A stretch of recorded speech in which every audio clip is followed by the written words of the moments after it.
नमस्कार, मैं हूं वीर सिंह। दिल्ली का चुनावी महासंग्राम खत्म हुआ। भाजपा ने ऐसा जलवा दिखाया कि खुद मोदी जी को भी लगा होगा, अरे वाह, ये सब हमने कर लिया।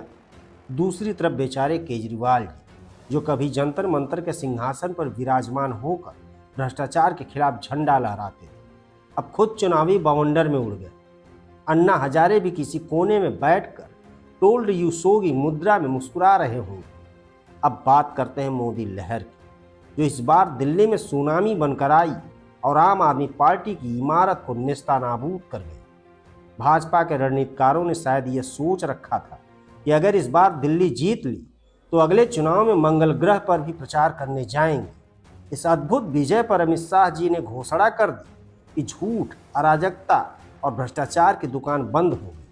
बस इतना सुनते ही लोगों को लगा कि भाजपा ने खुद को ही भंग करने का ऐलान कर दिया, लेकिन फिर याद आया कि नेता लोग हमेशा दूसरों पर ही कटाक्ष करते हैं। दिल्ली में भाजपा की यह जीत ऐतिहासिक है, क्योंकि 27 साल बाद ऐसा हुआ है। इतने लंबे इंतजार के बाद भाजपा समर्थकों का जश्न बनता भी था। कुछ लोग तो लड्डू बांटते बांटते खुद लड्डू बन गए होंगे। लेकिन सवाल यह है कि इस जीत का असली श्रेय किसे जाए, शाह मोदी की रणनीति को या कांग्रेस और आप की परस्पर आत्मघाती लड़ाई को। उमर अब्दुल्ला ने सही ही कहा, आपस में लड़ते जाओ और भाजपा को रास्ता देते जाओ।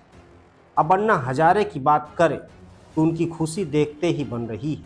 जब दिल्ली में भ्रष्टाचार के खिलाफ आंदोलन शुरू हुआ था, तब अन्ना का नाम देश भर में गूंजा था, लेकिन अब वह गांधीवादी चश्मे के पीछे से सिर्फ केजरीवाल की हार पर मुस्कुरा रहे हैं।